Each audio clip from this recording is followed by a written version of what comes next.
कैसे हैं आप लोग? आशा करता हूँ कि आप लोग बहुत बढ़िया होंगे। दोस्तों, तो मैं आप लोगों को आज के इस वीडियो में सीरियसली रूप में एक मोटिवेशन भरने जा रहा हूँ जो आपके जीवन में बहुत बड़ा बदलाव लेकर आ सकता है। दोस्तों, मैं आप लोग को बतलाने जा रहा हूँ कि यदि आप अपने लक्ष्य के प्रति आगे बढ़ रहे हैं तो किसी भी लालच में नहीं पड़िएगा, और नहीं तो लालच में पड़िएगा तो आपका भी हाल उसी तरह होगा जिस तरह से मैं एक कहानी के थ्रू आप लोग को बतलाने जा रहा हूँ। बात उस समय की है दोस्तों, किसी साम्राज्य में एक राजा हुआ करता था और बहुत समझिए साम्राज्य के लिए बहुत ही बेहतर राजा था।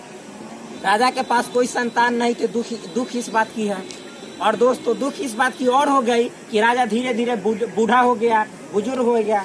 वह सोचने लगा कि हम अपने इस राज्य का, इस बड़े साम्राज्य का, सुंदर साम्राज्य का मतलब कि उत्तराधिकारी किसी को सौंप दूं, नहीं तो मेरा ज्यादा दिन का जीवन नहीं है।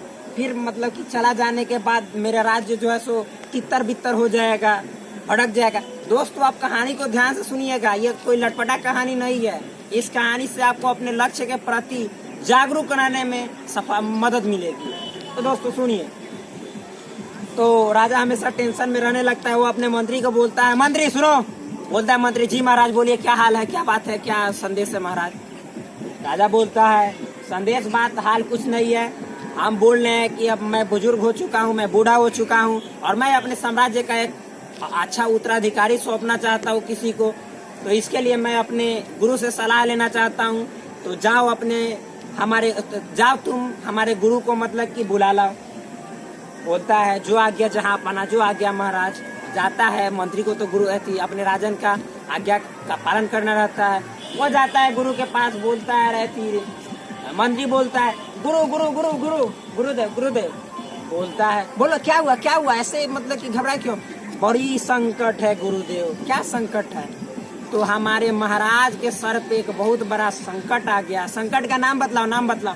संकट ये है ना कि महाराज अब पूरा बूढ़ा हो चुके हैं। वो अपने साम्राज्य का उत्तराधिकारी मतलब राजा मरने के बाद सौंपना चाहते हैं। इसके बारे में आपसे कुछ बात करना चाहते हैं।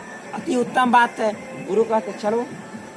गुरु जाते हैं राजा के यहाँ। राजा अपने गुरु को अति उत्तम तरीके से मतलब बहुत बढ़िया तरीके से सेवा सत्कार करता है। बोलता है, गुरुदेव,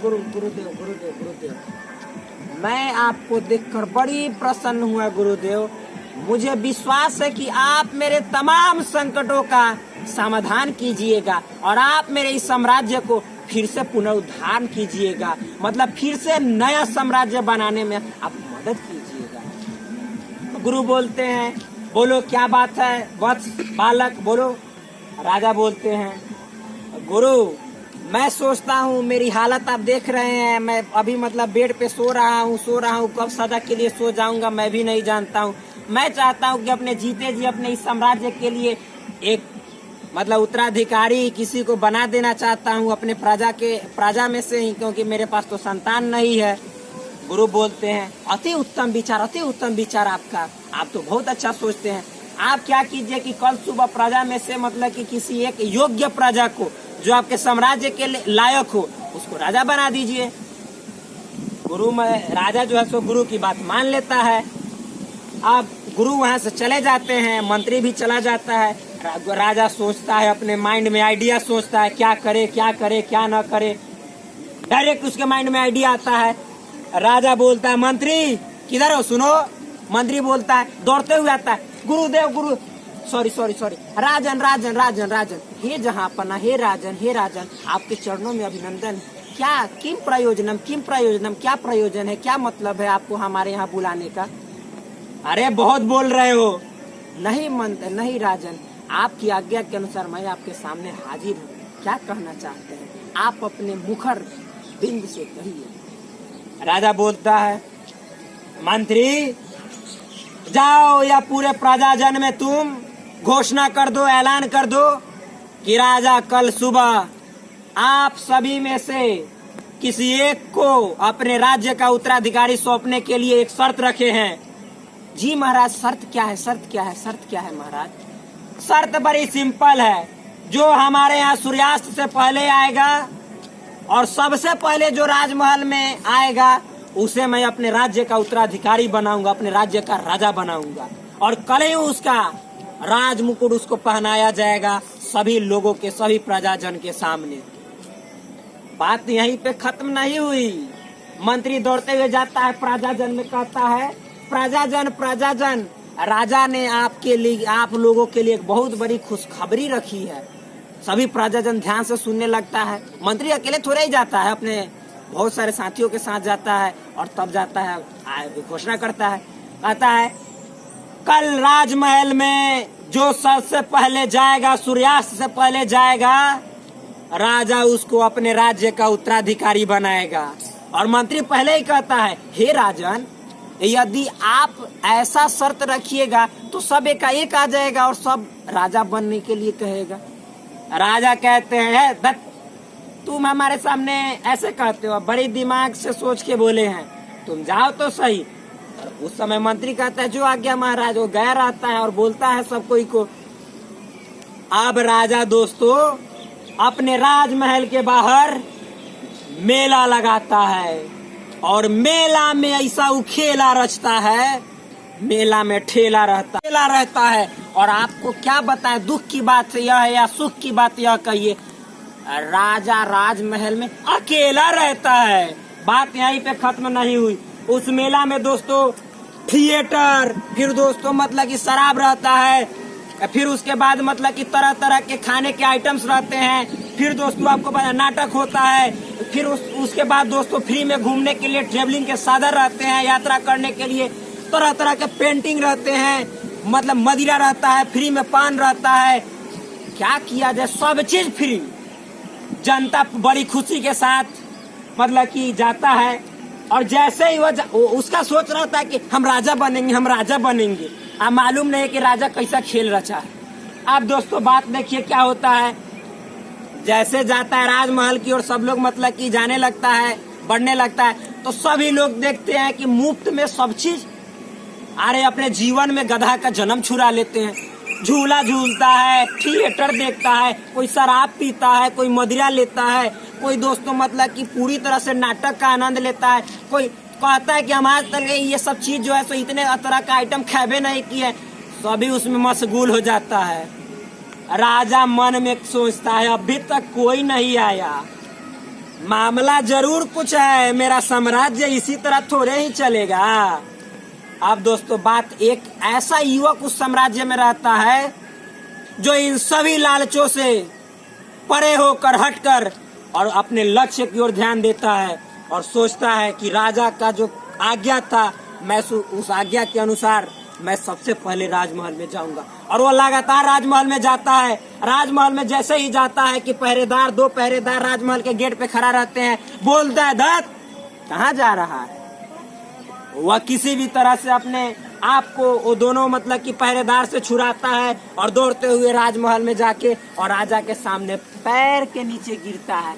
आपकी आज्ञा अनुसार राजा, मैं आपके राजमहल में हाजिर हो गया। क्या प्रयोजन है, क्या तात्पर्य है? राजा तो पहले बता चुका था कि आपको जो पहले मेरे राजमहल में आएगा वो इस राज्य का उत्तराधिकारी होगा।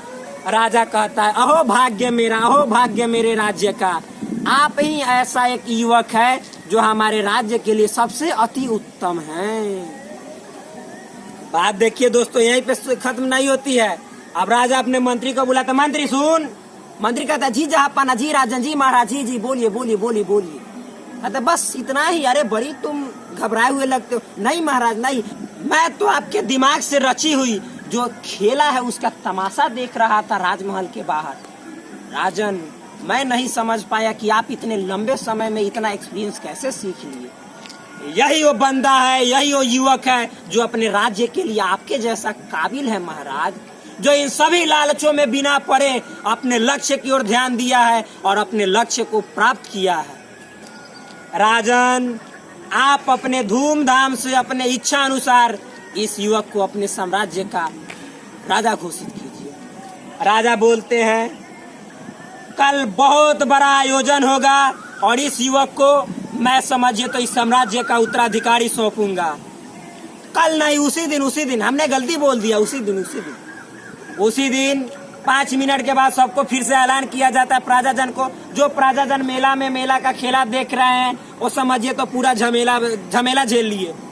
प्रजाजन को दिमाग खुलता, रे ये क्या हो गया, हमसे अनर्थ हो गया। अरे ये साला मेला हमारा खेला बिगाड़ दिया, जीवन से अकेला कर दिया। अरे कितना अच्छा हम इस राज्य का उत्तराधिकारी बनते, कहां से कहां लेकर आ गया। सब कोई माथा पीट कर रोने लगा है। रोने से चलेगा, मजा ले रहा था, मजा ले रहा था, थिएटर देख रहा था, शराब पी रहा था, कोई पान लेकर थू लाल रंग दिखा रहा था, लाल थूथू फेंक रहा था। अरे हम पान खाने वाले हैं, पान खाने वाले हैं कि क्या खाने वाले, आप लोग सब समझिए गए होंगे। राजा बहुत दिमाग से जाल रचा था, वो जाल में सब फंस गया बशर्ते एक के। और दोस्तों जो एक मतलब कि अपने पूरा राजा समझिए तो प्रजाजन को बुलाकर एक बहुत बड़ा आयोजन रचकर और उस युवक को अपना राज मुकुट सौंप दिया, पहना दिया और पूरे माला से उसका स्वागत किया। और सभी लोग देखकर बहुत पछताए और बोले कि आज के बाद मैं शपथ लेता हूँ, और सब प्रजाजन बोले अपने आप में कि मैं अपने जीवन में लक्ष्य को पाने के लिए किसी भी लालच में नहीं पड़ूंगा, और नहीं तो मेरा भी हाल नहीं, जैसे मेरा अभी हाल हुआ है उसी तरह मेरा सब दिन हाल होगा। और हम छोटी सी मजा के लिए हम अपने पूरे जीवन को बर्बाद कर देंगे, आप लोगों को दोस्तों ये शिक्षा कैसी लगी? यदि अच्छी लगी है तो आप मेरा हेल्प कीजिए, और यदि बुरा लगा है तो आप डिसलाइक ठोकिए, लेकिन कुछ जरूर ठोक दीजिए। तो आज भर के लिए बस